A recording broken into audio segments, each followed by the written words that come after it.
हिंदू हृदय सम्राट मुख्यमंत्री योगी आदित्यनाथ होंगे प्रधानमंत्री का चेहरा, अंतर्राष्ट्रीय अध्यक्ष विश्व हिंदू महासंघ।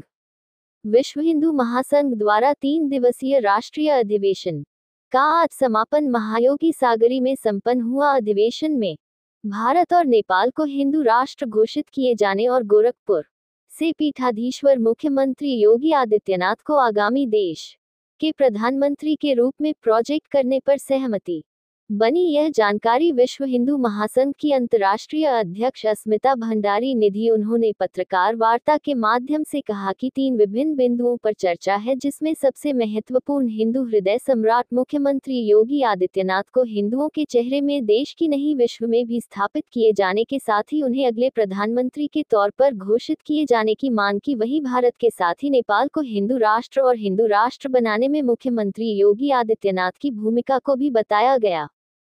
इस मौके पर राष्ट्रीय महामंत्री धनंजय सिंह, बड़ी संख्या में विश्व हिंदू महासंघ के राष्ट्रीय पदाधिकारी मौजूद रहे। सबसे पहले तो मैं सभी पत्रकार बंधुओं को मैं हृदय से स्वागत करना चाहती हूँ कि हम विश्व हिंदू महासंघ गोरखपुर में आकर एक सम्मेलन और हमारा बोर्ड अंतर्राष्ट्रीय का बोर्ड मीटिंग हुआ। ये बोर्ड मीटिंग में हमारा एक ठोस उद्देश्य है। ये उद्देश्य क्या है कि जो नेपाल का हमारा हिंदू अधिराज्य का पहचान है, वो पहचान को अक्षुण्ण रखने के लिए विश्व हिंदू महासंघ कार्य कर रही है।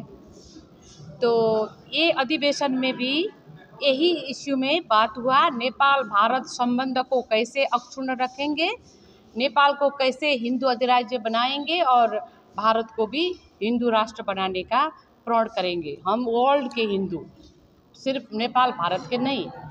इसमें हमारे विभिन्न देशों से बेलायत, ऑस्ट्रेलिया, थाईलैंड, नेपाल लगायत के देशों से भी चैप्टर से प्रतिनिधि लोग आए थे।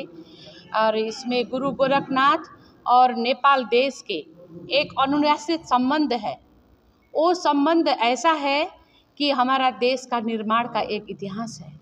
उसमें बाबा गोरखनाथ और बड़ा महाराजा धीराज पृथ्वीनारायण शाह ने नेपाल देश का एकीकरण किया है।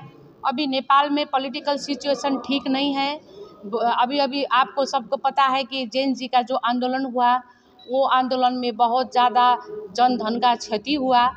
और नेपाल में जब राजशाही गई और हिंदू राष्ट्र हटाकर वहाँ धर्मनिरपेक्ष राष्ट्र बना दिया और हमारे संसार के एक ही हिंदू देश का पहचान खो गया, इसमें संसार के हिंदुओं में बहुत ही उनके आत्मा में, उनके भावना में चोट पहुंचाया है। ये अच्छा बात नहीं है। हम लोग क्या चाहते हैं कि ये सेकुलर स्टेट को जो किसी के इशारा में ये किया था, वो हटाना पड़ेगा और नेपाल के जो राष्ट्र संस्था है उसको अभिभावक के रूप में स्थापना करना पड़ेगा। इसमें हमारा कल निर्णय हुआ है। तो सारे जितने भी हमारे चैप्टर्स हैं वो इसमें सपोर्ट करेंगे।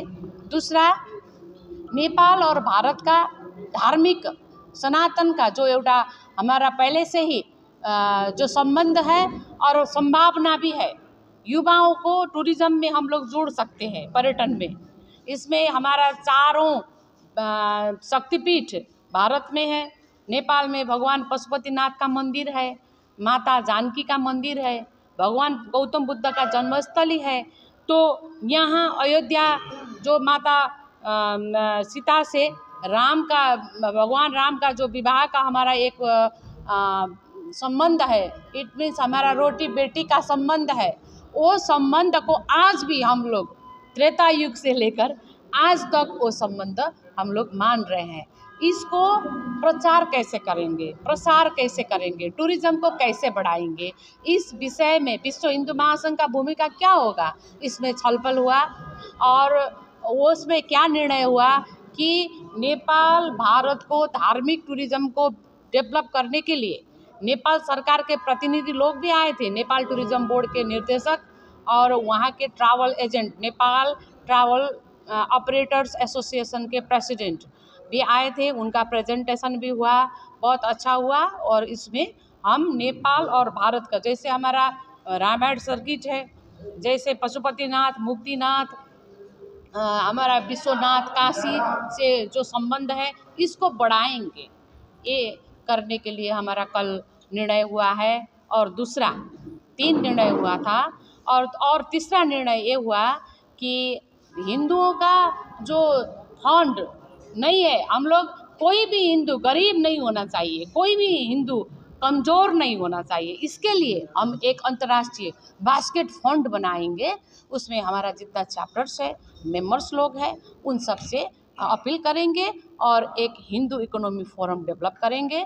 और जल्दी से जल्दी दिल्ली में हम इकोनॉमिक सम्मेलन कर रहे हैं। राजीव राणा जी ने जो किए हैं उनको एक्चुअली हम लोग को भी पता नहीं था ये किसने किया, क्योंकि महाराज जी को, योगी जी को दुनिया के सभी हिंदू एक आदर्श के रूप में मानते हैं और हम भी मानते हैं। महाराज जी हमारे गोरक्षपीठ के पीठाधीश्वर है, सिर्फ वो मुख्यमंत्री नहीं है, लेकिन नेपाल सरकार ने उसको उछालने का प्रयास किया कि योगी आदित्यनाथ जी को पॉलिटिकल पर्सनालिटी के रूप में उनने भारत का हस्तक्षेप हो रहा है ये मुद्दे में, ऐसा करके उनने किया। हम लोग ने उनको सपोर्ट किया है। क्यों नहीं लगा सकते हैं? वो लोग मार्क्स का तस्वीर लगा सकता है, लेनिन का तस्वीर लगा सकता है, तो हम आदित्यनाथ जी महाराज का तस्वीर क्यों नहीं लगा सकते हैं? इसमें हमारा समर्थन है।